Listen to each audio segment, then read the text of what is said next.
Hey guys, it's Jim Bounds at Motorhome Rehab Ranch. We're going to talk about refrigerator cabinets.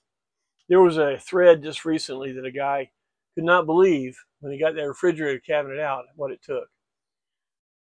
If you have an original, this is a GM floor plan, if you have an original refrigerator in there, it could have swollen up. Over the years, the insulation would attract humidity and they swell up.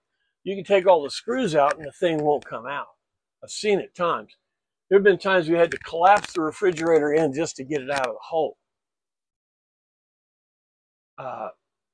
If you're going to change your refrigerator, that's a good idea because the original refrigerator was a real energy sucker.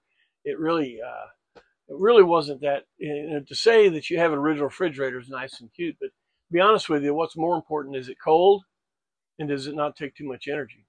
Okay. My refrigerator cabinet here, we tried for a couple of years to use one of the single door refrigerators. And this was built, the idea was down here I was going to have a cooler. Could be a powered cooler or something like that, maybe a freezer. And then here I'd have one of the small single door refrigerators with a small ice maker thing, freezer part, not ice maker, freezer part in it. And we ran that for a couple of years. It just wasn't enough. We just felt like we needed a bigger refrigerator. Maybe we're, hopeless Americans, bigger steaks, fatter tires, and all that. But it just seemed like a two-door refrigerator was a better situation. So this cabinet, in this set of series, you're going to see me tear this cabinet out.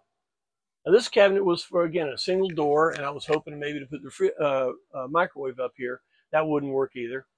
So all this is going to come out. I may keep this.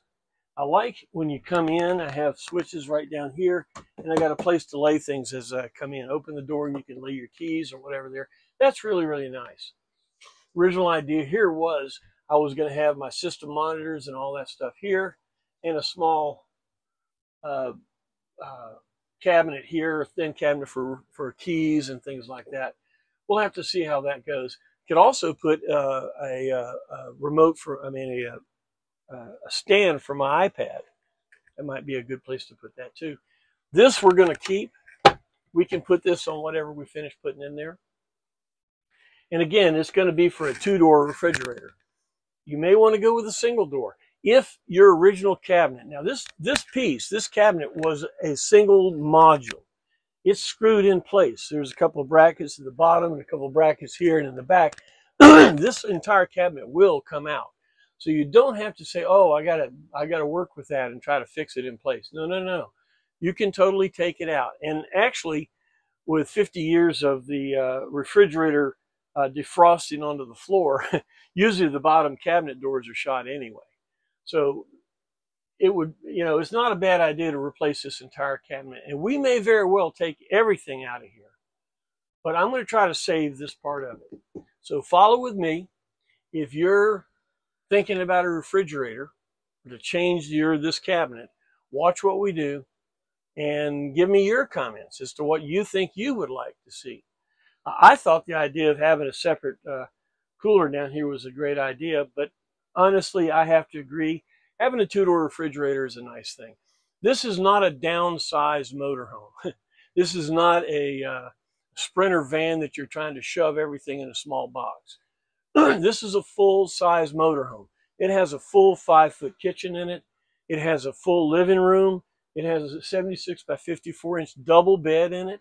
And it needs to have a double, to me, to Janie and I, we need a double-door refrigerator. All right, so follow us on this one. Thanks for your support, ranch hands. All you other guys, come on, get with it. Let's get with us. This is fun. Hit like, save, and share, and all those things. Let's get the ranch hands going. Thanks a lot, and we'll see you next time.